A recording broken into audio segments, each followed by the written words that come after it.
যে অন্তর্নিহিত দেবত্ব আছে, সে অন্তর্নিহিত দেবত্ব অনুভব করতে চেষ্টা করেন।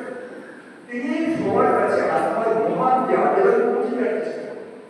যদি কোনো একটি ছাত্র, কোনো একটি যুবক ভাবতে পারে যে আমার মধ্যে আত্মা আছে, আত্মা মানে পোটেন্সিয়ালি ডিভাইন, অত্যন্ত গভীর, আত্মা মানে সর্বশক্তি, আত্মা মানে সর্বজ্ঞানের, তাহলে এই self expect self confidence, self esteem, self believe. বলছেন যে আগে সব লোক মনে করতো যে ভগবানে যারা বিশ্বাস করে তারা যারা বিশ্বাস করে তারা নাস্তিক, কিন্তু আমি আর আমার রামকৃষ্ণ পরমহংসকে কি করেছি যে যে নিজেকে বিশ্বাস করে সেই। তাহলে কোনো ছাত্রের মধ্যে যদি আত্মশ্রদ্ধা হয় তাহলে সকল ক্ষেত্রে অত্যন্ত দক্ষতার সাথে আর সাফল্য পাবে এবং দেশের সামনে বিষয়টাকে অত্যন্ত সুন্দর রাষ্ট্র তৈরি করতে পারে।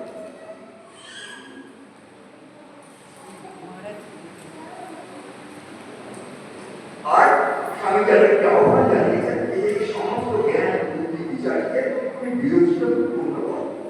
সেজন্য তিনি বললেন যে দেখো ধর্ম মানে হলো তোমার অন্তর্নিহিত আত্মা জমা জাগরণ, যেটা সম্ভব কেবলমাত্র বিরোচিত পূর্ণ করা। আর সমস্ত বারবার লাইফের কথা বলতে স্বামী খুব সুন্দর কথা বললেন যে life is limited, worldly life is attractive, he lives alone who lives for others। বলছে তোমার জীবন তো সীমিত, তুমি তো বুদ্ধি পারবে, তুমি যত রকম চাকচিক্য দেখছো, ভোগ করার চেষ্টা করছো, এগুলো তাৎক্ষণিক, বেশি থাকবে না। কিন্তু তুমি তো অপরে করতে পারছো, অপরে পরিবার করো, তাহলে তোমার পক্ষে তুমি বেশি সময় কিন্তু আপনাই পারে। ছোট্ট একটি ঘটনা মনে শেষ করবো, সেটা হল 1904 10ই জানুয়ারি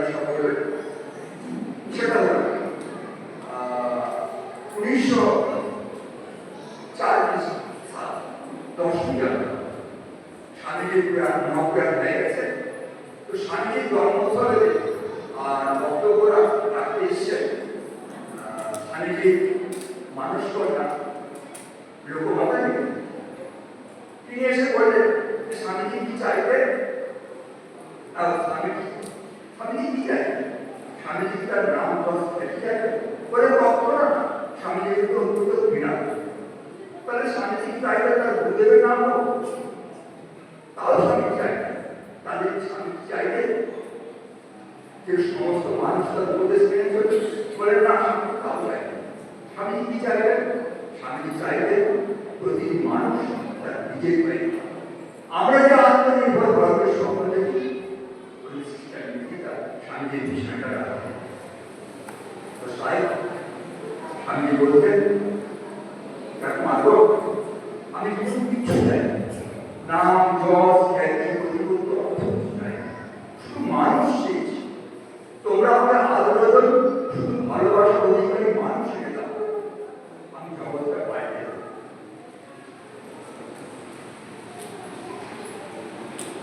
তো এই যে যুব সমাজকে এগিয়ে নিতে হবে, এই যুব আইডিয়া স্বামী একটা ফল দিয়েছে, come on my sister and brothers, you are required to electrify the world. আমি শুধু চরিত্র চাই, যে চরিত্র হবে স্বাস্থ্যসূত্র, পবিত্র এবং যদি কোনো ছাত্রের মধ্যে কোনো যুবকের মধ্যে এগুলো দেখা যায়, তাহলে স্বামীজি তার দরজায় পড়ে বলবে আমি নিশ্চিত তুমি আমার সমাজে। ওম শ্রী রামকৃষ্ণ অর্পণমস্তু। আমি ব্যাধির কথা বললাম, আদর্শের কথা বললাম, আর এই ব্যাধি থেকে মুক্ত হয়ে আদর্শ করে ঠিক হতে পারে। আজকে পরম পূজনীয় মহারাজজি সেই অমূল্য মার্গদর্শন করবে।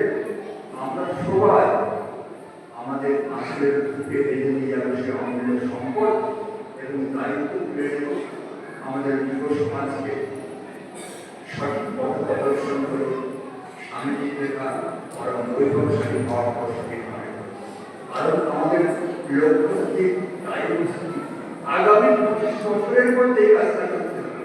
যখন 2047 সাল হবে তখন স্বামীজির দেওয়া ধ্যানানন্দ ভারতবর্ষ সারা বিশ্ব তার স্থূল চরিত্রে দেখতে পাবে। আমাদের সবাইকে একবার আজকে কি হবে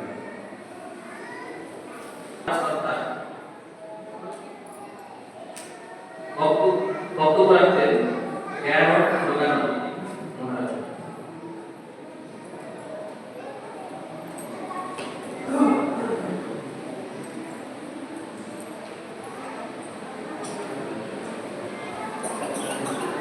ওম নমো ভগবতে রামকৃষ্ণায়। কথা শোনা যাচ্ছে সকলের কাছে? সাউন্ড কমাতে হবে, দেখুন একটু সাউন্ডটা অ্যাডজাস্ট করে দেবো। ঠিক আছে, এখন ঠিক আছে? দেখুন, হ্যালো হ্যালো হ্যালো। ভগবান শ্রী রামকৃষ্ণদেব যুগম জননী সারদা দেবী এবং যুগাচার্য স্বামী বিবেকানন্দের চরণে ভূমিষ্ঠ প্রণাম নিবেদন করি। ভারত মাতার চরণে গুরুঞ্চিত প্রণাম নিবেদন করি। অন্তরের শ্রদ্ধা জানাই লোকপ্রজ্ঞা তথা প্রজ্ঞা প্রবাহে যারা পরিচালক মণ্ডলী তাদের সকলকে আমার সুন্দর একটি অনুষ্ঠানের আয়োজন করে আমাকে আসার সুন্দর সুযোগ করে দিয়েছেন। একটা আশিস মন্ডল মহোদয় রয়েছেন, মঞ্জু রয়েছেন, অনেক অনেক শ্রদ্ধা। সরস্বতী শিশু মন্দিরের আচার্য আচার্যা, শিক্ষক শিক্ষিকা, অভিভাবক অভিভাবিকা, মাতা পিতা, সুধী সজ্জন মণ্ডলী সকলকে আমি একযোগে শ্রদ্ধা নিবেদন করছি। আর ছোটরা যারা আছে তাদেরকে অনেক অনেক আদর এবং শুভেচ্ছা জানাচ্ছি। অনেকক্ষণ ধরে আপনারা বসেছেন, ছোটরাও আছে, ছোটরা স্বাভাবিকভাবেই কিন্তু যেন অধৈর্য হয়েছে। আমি ওদের সঙ্গে কথা বলবো, আপনারা যদি আমাকে অনুমতি পায় ওদের সঙ্গে কথা বলতে গিয়ে আমার যে ভাব ভাবনাগুলো সেগুলো আমি প্রকাশ করার চেষ্টা করব। রাজি তো সবাই? ছোটরা ছোটরা এদিকে তাকাও বাবা, এই যে শোনো বাবু, যারা ছোটরা আছো ছাত্রছাত্রীরা, তোমরা আমাকে দেখতে পাচ্ছ? দেখতে পাচ্ছ? আমি কোথায় তোমাদের পেছনে বসে আছি? তো তোমাদের পেছনে বসে আছি। কোথায় বসে আছি? বসে আছি না দাঁড়িয়ে আছি? বসে আছি না দাঁড়িয়ে আছি?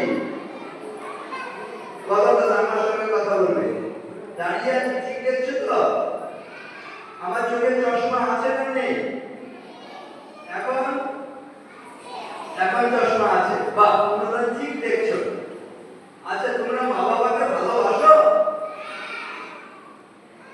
দেশকে ভালোবাসো? তাহলে আমার সঙ্গে সেই মা বাবাকে তোমরা শ্রদ্ধা নিবেদন করবে, দেশকে শ্রদ্ধা নিবেদন করবে। আমার সঙ্গে সঙ্গে বলবে, বলো, ভূমের গরিয়সী মাতা। এখন তোমাদের কথা বলার কথা, এখন সুযোগ করে দেওয়া হচ্ছে, এখন জোরে জোরে বলতে হবে। নিজেদের মধ্যে কথা বলতে মা বকে দেবে, হ্যাঁ দাদা দিদিটা বকে দেবে, আমার সঙ্গে কথা বলতে নিচে বকে দেবে না, তাই তো? কথা বলতে রাজি তো? তাহলে বলো আবার, ভূমের গরিয়সী মাতা, স্বর্গার উচ্চতর পিতা। এরা বলো ইয়াং ম্যান যারা আছে, তাই না? খারাপ কথা কিছু নয় তো? আবার, ভূমের গরিয়সী মাতা, স্বর্গার উচ্চতর পিতা, জননী জন্মভূমিশ্চ স্বর্গাদপি গরীয়সী। এখানে কি বলা হয়েছে? ভূমের গরীয়সী মাতা। ভূমি মানে কি? তাড়াতাড়ি হাত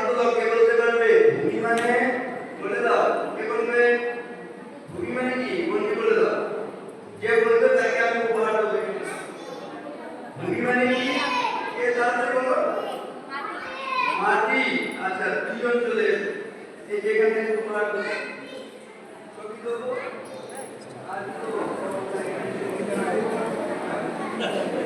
আচ্ছা ওখানে দাঁড়াও এই যে আচ্ছা একজন ওইখানে গেছে ওই যে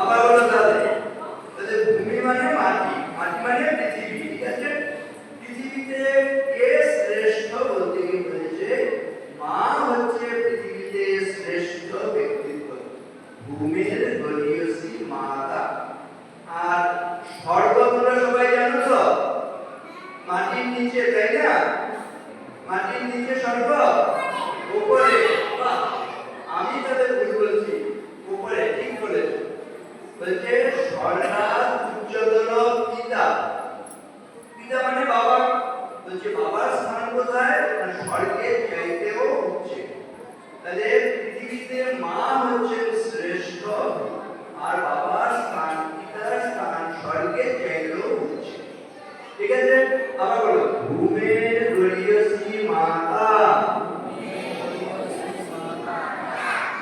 স্বর্গাৎ উচ্চতর পিতা জননী জন্ম ভূমিষ্ঠ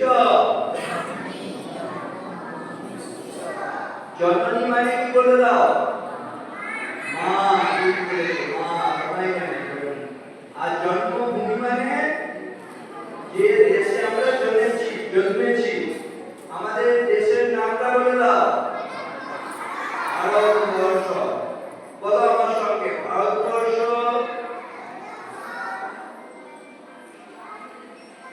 আমার সঙ্গে বলো মোদের দেশ নাহি রবে পিছে ঋষি রাজকুল জন্মেনি মিছে দুদিনের তরে হীনতা সহিছে জাগিবে আবার জাগিবে আসিবে শিল্প ধন বাণিজ্য আসিবে বিদ্যা বিনয় বীর্য আসিবে আবার আসিবে আচ্ছা ভারতবর্ষটা ভবিষ্যতে আরো উন্নত হোক চাও না আরো অবনত হোক কোনটা চাও উন্নত তাই তো তাহলে ভারতবর্ষ উন্নত হবে কখন আমি তুমি যখন অবনত হব তখন উন্নত হবে না আমি তুমি যখন উন্নত হব তখন দেশ উন্নত হবে তাহলে আমাকে তোমাকে উন্নত হতে হবে উন্নত হবে কখন যখন আমরা মানুষ হব তাই তো সবাই মানুষ হতে চাও কি করলে মানুষ হব সেটা একটা প্রার্থনা করি আগে বলো পুণ্যে পাপে দুঃখে সুখে পতনে উত্থানে মানুষ হইতে দাও তোমার সন্তানে দেখি কে আগে বলতে পারবে তাকে একটা উপহার দেবো আবার বলো পুণ্যে পাপে দুঃখে সুখে পতনে উত্থানে মানুষ হইতে দাও তোমার সন্তানে মানুষ হইতে দাও তোমার সন্তানে এই দ্বিতীয় লাইনটা কে বলবে দেখি দ্বিতীয় লাইনটা কি বললাম বলো বলো এখন কি বলবে মনে হয় আর তৃতীয় বলো মানুষ হইতে দাও তোমার সন্তানে বলে দাও একদম ঠিক জোরে হাত তালি মানুষ হইতে দাও তোমার সন্তানে অর্থাৎ আমরা মায়ের সন্তান আমরা যেন সকলে মানুষ হতে পারি ঠিক আছে আবার বলো পুণ্যে পাবে দুঃখে সুখে পতনে উত্থানে পুণ্যে পাবে দুঃখে সুখে পতনে উত্থানে মানুষ হইতে দাও তোমার সন্তানে। এটা কে বলবে? বলে দাও। কে বলবে? বলে দাও। মানুষ হইতে দাও তোমার সন্তানে। প্রথম লাইনে গেল পুণ্যে পাবে দুঃখে সুখে পতনে উত্থানে। জোরে হাততালি চলে এলো। আচ্ছা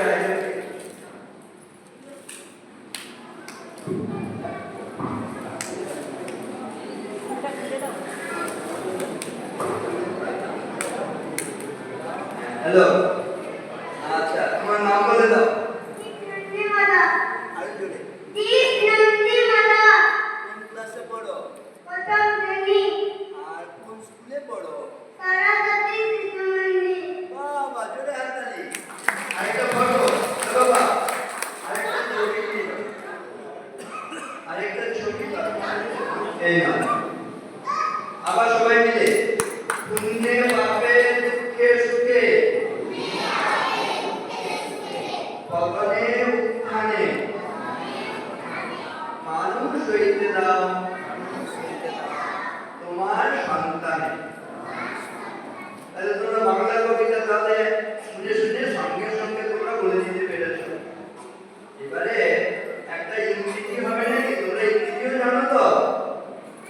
বলো আমার সঙ্গে, বলো be and may be good and do good. Be good. Good মানে খারাপ তো? খারাপ? কি? আচ্ছা। তাহলে be good. Be মানে হওয়া। তাহলে কি be good মানে? বলো ভালো হও। ভালো হবে তো? ঠিক। আর do good. Do মানে কি? Do মানে কাজ করা। ঠিক ঠিক, কাজ করা। তা গুড মানে ভালো। তাহলে কেমন কাজ করবো? খারাপ কাজ করবো না ভালো কাজ? ঠিক তো? তাহলে আবার বলো B good and do good. Be good and do good. ভালো হও এবং ভালো কাজ করো। সবাই ভালো হবে তো? সবাই ভালো কাজ করবে তো? তাহলে ভারতবর্ষ উন্নত হবে, তোমার মানুষ হওয়া হবে। ঠিক আছে? এবারে মানুষ ইংরেজিটা সবাই জানো তো? বলে দাও কি করলে মানুষ হবো? বলো এম ফর, আমার সঙ্গে বলো, বলো M for morality, A for ability, M for nobility. মানে কি? মোরালিটি মানে নৈতিক জীবনটা ভালো করবো, নীতিপরায়ণ জীবন যাপন করবো, দুর্নীতি করবো না, তাই তো? আর অ্যাবিলিটি মানে সামর্থ্য লাভ করা। সামর্থ্য লাভ মানে নিজের পায়ে নিজে দাঁড়াবো। ঠিক আছে? অ্যাবিলিটি। আর নোবিলিটি উদার হবো। কেমন উদার হবো? এই দুটো কি কেমন উদার? উদারতা কার কাছে শিখি? আমি তোমাদের একটু হিন্টস দিয়ে দিচ্ছি। তোমরা সবাই জানো, অনেকে জানো। কি সেটা? বলো আকাশ আমায় শিক্ষা দিল। পরের লাইনটাকে বলতে পারবে? তাড়াতাড়ি বলো। কে বলবে? উদারতে বাইরে বলো, কে বলবে? সামনে এসো। তুমি বলবে? এসো। আচ্ছা, তাহলে আকাশের কাছ থেকে আমরা উদারতার শিক্ষা নেব। তুমি বলো দেখি কি বলবে?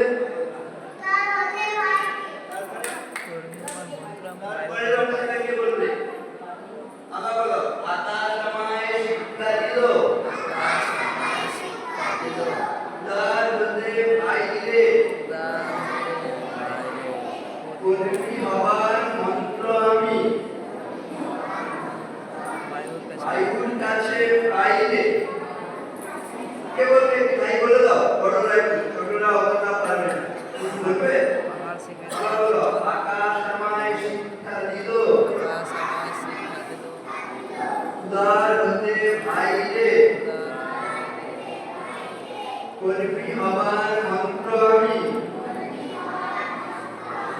বায়ুর কাছে বাইরে। দেখো এই গোটা প্রকৃতি না, আকাশ বাতাস চন্দ্র সূর্য সাগর, এই সবাই হচ্ছে উদারতার শিক্ষা দিচ্ছে। সবাই বলছে শুধু নিজেকে নিয়ে দেখো না, আমরা কেমন অন্যের জন্য জীবনযাপন করছি, তোমরাও অন্যের জন্য জীবনযাপন করলে তোমাদের জীবন সুন্দর হবে, তোমরা আদর্শ মানুষ হবে, আর তোমরা মানুষ হলে দেশ উন্নত হবে। ঠিক আছে, আমি এবার বড়দের একটু বলবো যে একটি ছেলেকে মেয়েকে আপনি যদি সত্যি মানুষ করতে পারেন তাহলে কি হয় বলতে কি বলা হচ্ছে, কুলম পবিত্রম জননী কৃতার্থা বসুন্ধরা পুণ্যবতী চতেন নৃত্যন্তি স্বর্গে পিতরস্তু তেষাং যেষাং কুলে বৈষ্ণব নামধেয়। এখানে দুজন শিশু তারা নৃত্য করছে, এদিকে বাবু বলছে আমাদের পূর্বপুরুষরা কখন নৃত্য করে, যখন মানুষ আনন্দ লাভ করে, তাই না? এই শিশুরা খুব আনন্দিত, ওরা নৃত্য করছে। বলছে আমাদের পূর্বপুরুষ যারা স্বর্গে চলে গেছেন সেখান থেকে তারা নৃত্য করতে থাকেন। তখন একটা পরিবারে যদি একটি বৈষ্ণব আসে, বৈষ্ণব মানে আর কিছুই নয়, ভালো মানুষ, সে পুত্র হতে পারে কন্যা হতে পারে, একটি আদর্শ মানুষ যদি কোন পরিবারে আসে তাহলে পূর্বপুরুষ যারা স্বর্গে গেছেন সেখান থেকে নৃত্য করতে থাকেন, আনন্দ করতে থাকেন। আর বলছে কুলম পবিত্র, কুল মানে বংশ, বংশটা গোটা বংশটা পবিত্র হয়ে যায়। একটি ছেলে একটি মেয়ে যদি কোনো পরিবারে কোনো বংশে আদর্শ মানুষ হয় তাহলে বংশটাই পবিত্র হয়ে যায়। কুলম পবিত্র জননী কৃতার্থা, গর্ভধারিণী জননী নিজেকে কৃতকৃতার্থ জ্ঞান করেন, আমি আর কিছু না পারি, আমি একটি দেব শিশুকে, একটি ভালো মানুষকে উপহার দিয়েছি এই জগতে। সে পুত্র হতে পারে, সে কন্যা হতে পারে, আদর্শ মানুষকে উপহার দিয়েছি। জননী পিতার্থা বসুন্ধরা পুণ্যবতী চতেন, এই পৃথিবী ধরিত্রী নিজেকে পুণ্যবতী জ্ঞান করেন, পুলকিতা বোধ করেন, আমার পৃষ্ঠে আমার দেব শিশু সে খেলে বেড়াচ্ছে, আনন্দ করছে, যে বড় হয়ে শুধু নিজেকে নিয়ে বাঁচবে না, সে সকলের কল্যাণের জন্য জীবন যাপন করবে। কোন জীবনটা সফল সার্থক হয় বলতে কি বলা হয়েছে, একসঙ্গে আবার বলো সবাই মিলে, বড়রাও বলতে পারে। এগুলো আমাদের একেবারে মজ্জাগত হওয়া দরকার। আমরা প্রত্যেকে চাই আমাদের জীবন সফল হোক। একটা কাজ দিয়ে যদি জীবন সফল করতে চান কি করবেন, কি করলে জীবন সফল হবে জানতে হবে, তো তত্ত্বটা অন্তত জানতে হবে। একসঙ্গে বলবেন, জীবনে যাবৎ আদান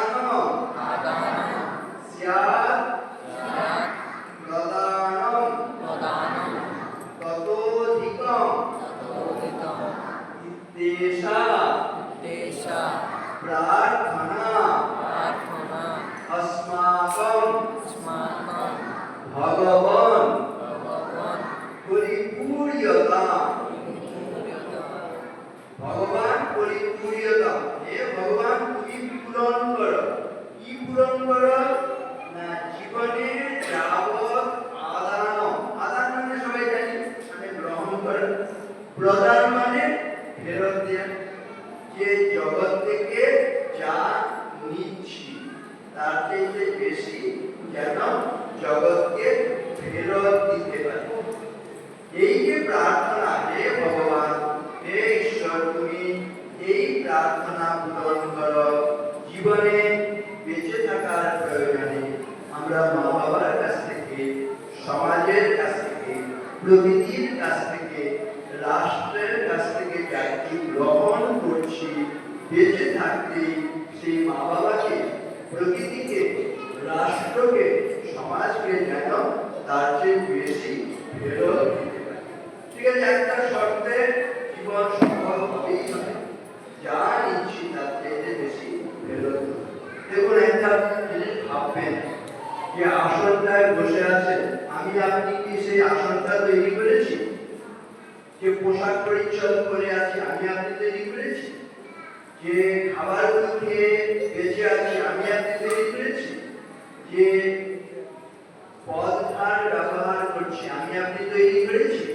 যে যানবাহন ব্যবহার করছি, আমি আপনি তৈরি করেছি? যে ঘরটার মধ্যে বসে আছি, আমি আপনি তৈরি করেছি? যেগুলো চোখের সামনে দেখছি, না হলে এক মুহূর্ত আমরা ভালো থাকতে পারি না। কোনগুলো আমি আপনি তৈরি করেছি? দেখুন, সত্যি বিচার করে দেখলে কোনোটাই আমি আপনি তৈরি, অন্য কেউ করে দিয়েছে, তাই না? এগুলো সাহায্য নিতে হবে, সাহায্য না দিলে তো বাঁচতেই পারবো।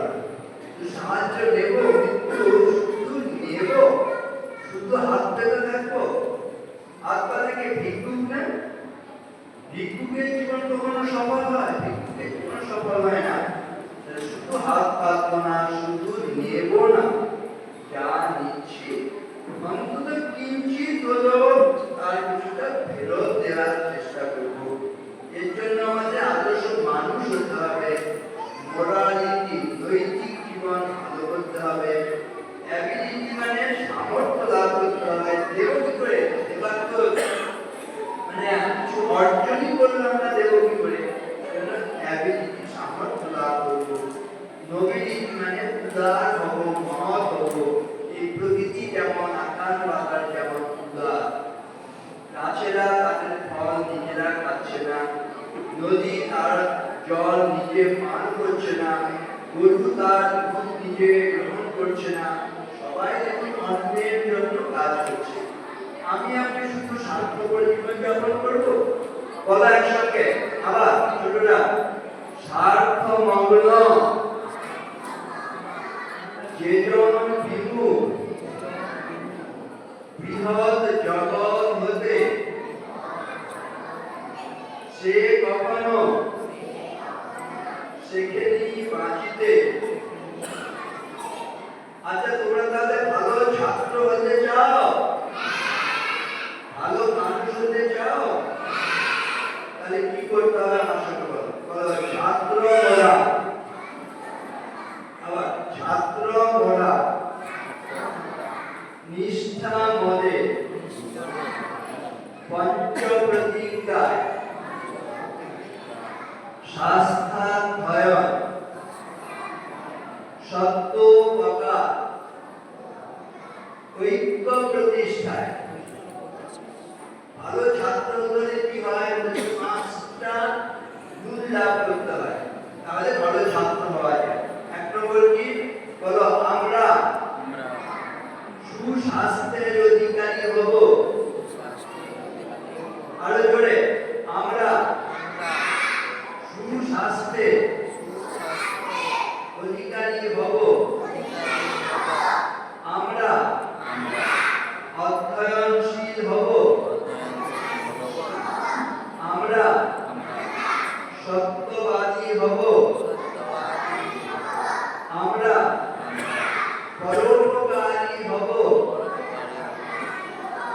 আমরা মিলেমিশে চলব। দেখো, পাঁচটা শর্ত পূরণ হলে ভালো ছাত্র হওয়া হয়, ছাত্রী হওয়া হয়। এক নম্বর, পড়াশোনা করবো, অধ্যয়নশীল হব। দুই নম্বর, সুস্বাস্থ্যের অধিকারী হব, ঠিক আছে? তারপরে সত্যবাদী হব, পরোপকারী হব এবং মিলেমিশে চলব, ঐক্যবদ্ধ হয়ে চলব, ঠিক আছে? এইটাকে মনে রাখার জন্য একটা থিওরি বলবো। থিওরিটা কি? না, তোমাদের কারো কারো জল তেষ্টা পেয়েছে তো? আচ্ছা, জল খাওয়াতে পারলে ভালো হতো। আর যদি পেপসি খাওয়াতে পারতাম আরেকটু ভালো হতো তো? কিন্তু পেপসিটা খাওয়াতে পারছি না। পেপসি কথাটা মনে রেখে কিভাবে ভালো ছাত্র হবে সেটা বলবো। বলো, P for play well, E for eat well. P for play well. S for study well. I for integrate well. এগুলো সহজে মনে রেখে ছাত্রদের মধ্যে এগুলো প্রবেশ করাবার চেষ্টা করবে। মা বাবা শিক্ষক শিক্ষিকা আমি বলবো দেখবেন এই কয়েকটা গুণের চর্চা করলে সেই ব্যক্তি আদর্শ ছাত্র হবে, আদর্শ মানুষ হবে, কোনো সন্দেহ নেই। 1 নম্বর প্রে ওয়ে, মানে প্রার্থনা করতে হবে। দেখুন আমরা সারা জীবন কিন্তু প্রার্থনা করছি, কিন্তু আমরা বুঝে শুনে প্রার্থনা করছি না। আচ্ছা, শিশু জন্মের পরে ভূমিষ্ঠ হয়ে আসে না কাঁদে? কাঁদে তো? ওই একটা সময় দেখবেন যদি শিশু না কাঁদে, পিটিয়ে হলো আপনি তাকে কাঁদিয়ে ছাড়ে, তাই না? তার মানে এই কান্না মানে কি? কান্না মানে আসলে প্রার্থনা। আমি মাতৃগর্ভে সুরক্ষিত ছিলাম, এখন এই আলোর মধ্যে, শীতের মধ্যে, গ্রীষ্মের মধ্যে এসে পড়েছি। তোমরা কেউ আমাকে এই যে উপদ্রব, এর হাত থেকে বাঁচাও বলে সে প্রার্থনা করছে, মানে কষ্ট হচ্ছে আমার, এই কষ্টের হাত থেকে আমাকে বাঁচাও, রক্ষা করো।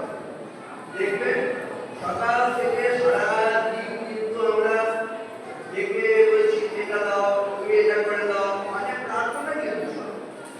সেজন্য আমি বলবো যখন নাকি শিশু ভূমিষ্ঠ হয়ে কাঁদছে, মানে প্রার্থনা করেছে যে আমি তাদের কষ্ট পাচ্ছি, কেউ এসে সাহায্য করো। তখন মা হয়তো স্বাভাবিক নেই, তাই না, সুস্থ নন, হাতটি এসে সাহায্য করলে শিশুটার ওই অভাবটা দূর হচ্ছে, তখন সে একটু সুস্থ হয়েছে, কান্নাটা বন্ধ করে আবার একটু করে ভ্যাঁ করে দিয়েছে, তাই না, তখন হয়তো মা সুস্থ হয়ে গেছেন, মা তার পরিচর্যা করলেন, তখন সে আবার একটু শান্ত হলো, আনন্দ পেল, আবার চুপ হলো, আবার একটু কাঁদলো, তখন মনে হয়েছে না শরীরটা ঠান্ডা লাগে, মা তখন বাবাকে বলে দেন যে ওর জন্য একটু শীতের বস্ত্র আনতে হবে, তাই না, সেটা দেওয়া হলো, সে আবার ওই কিছুটা অভাবটা দূর হলো। কিন্তু দেখুন সবসময় কিন্তু ওই প্রার্থনাই করছি, অগোচরে না অজান্তে। এবারে প্রথম থেকে যদি জানতে আমরা কি করি, দেখুন ধাপ দিয়ে এসে সাহায্য করলে আমার অভাব কিছু দূর হয়, মা এসে সাহায্য করলে কিছু অভাব দূর হয়, বাবা এসে সাহায্য করলে আরেকটু অভাব দূর হয়। এবারে যিনি ঈশ্বর, আত্মীয়র শক্তি, মায়েরও শক্তি, বাবারও শক্তি, যিনি সর্বশক্তিমান, তার কাছে যদি প্রথম থেকে প্রার্থনা করি আমাদের সব অভাব দূর হয়।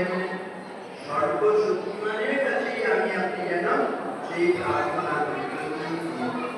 দেখুন ছেলেটাকে দুষ্টুমি করছে, শিশুটা হইচই করছে, না দুষ্টু হয়ে গেছে, এবার তাকে স্কুলে ভর্তি করে দাও।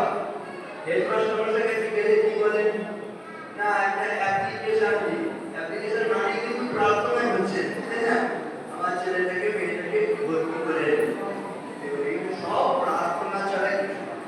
সেজন্য ওই প্রার্থনা একজন দুজনকে না, একেবারে সেই সর্বশক্তিমান, তোমার আমাকে শক্তি দাও, তুমি আমাকে জ্ঞান দাও, আমাকে বিচার দাও, এগুলো আমার দরকার, ভক্তি দাও, তাই না, শ্রদ্ধা দাও। একসঙ্গে আবার বলো কি কি হলে আমাদের জীবন সফল হয়, বলো সবাই।